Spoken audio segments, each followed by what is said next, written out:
నేను ముందుకు సాగుతా. కరీంనగర్ అభివృద్దిలో తప్పకుండా ఎక్కువ శ్రమించి పనిచేస్తా.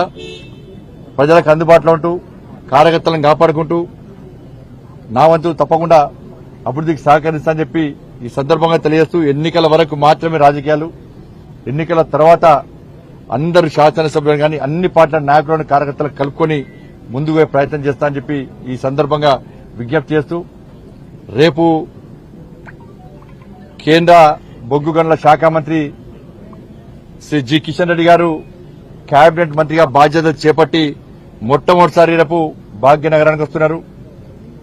వారికి స్వాగతం పలకడానికి తెలంగాణ సెల్యూట్ పేరుతోని భారతీయ జనతా పార్టీ రాష్ట్ర శాఖ నిర్వహిస్తున్న కార్యక్రమాన్ని, తెలంగాణకు వందనం పేరుతోని భారతీయ జనతా పార్టీ రాష్ట్ర శాఖ నిర్వహిస్తున్న కార్యక్రమాన్ని పూర్తిగా విజయవంతం చేయాల్సిందిగా తెలంగాణ రాష్ట్రంలోని కార్యకర్తలందరికీ విజ్ఞప్తి చేస్తూ, రేపు పెద్ద ఎత్తున స్వచ్ఛందంగా బేగంపేట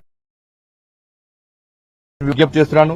ఇంత మంచి అవకాశం కల్పించినటువంటి కరీంనగర్ నియోజకవర్గంలోని ఓటర్ మహాశయులకు, మా కార్యకర్తలకు, నాయకులకు